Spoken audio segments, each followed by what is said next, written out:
fún Olúwa nítorí tí ó ṣeun, nítorí tí àánú rẹ̀ dúró láéláé.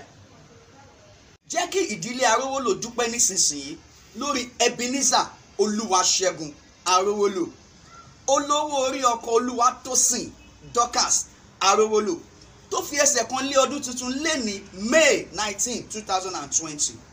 Bíbélì ló fi kọ́ wa pé bẹ́ẹ̀ ni kí ìwọ kí ó kọ́ wa láti máa ka iye ọjọ́ wa, kí àwa kí ó lè máa fi ọkàn wa sí ipa ọgbọ́n. Ìdí rèé tí ó fi ṣe èyí.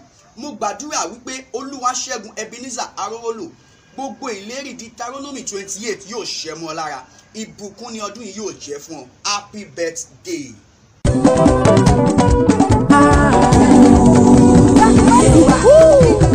We wish you happy birthday.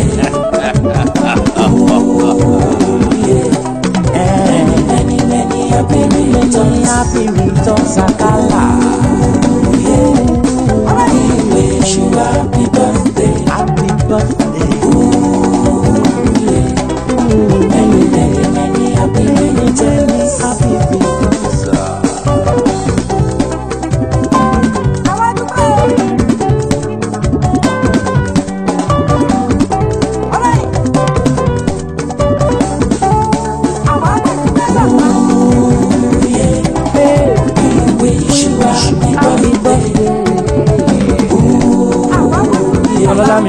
Many happy returns. Ooh, yeah. We wish you happy birthday. Happy birthday. Ooh, yeah. Many happy returns.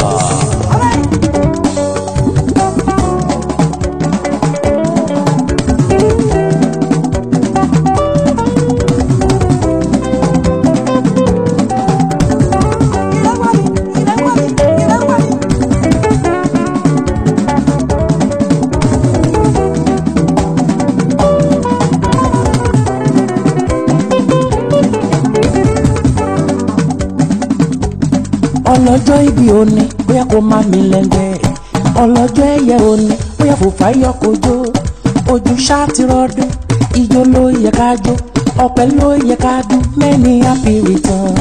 Ọlọ́jọ́ ìbí òní bóyá má mi lẹ́ngbẹ́, ọlọ́jọ́ ẹ̀yẹ òní bóyá kó fàyọ kójó, ojú ṣáàtì rọdún ọpẹ́ ló yẹ ká dún, ijó ló yẹ ká jó.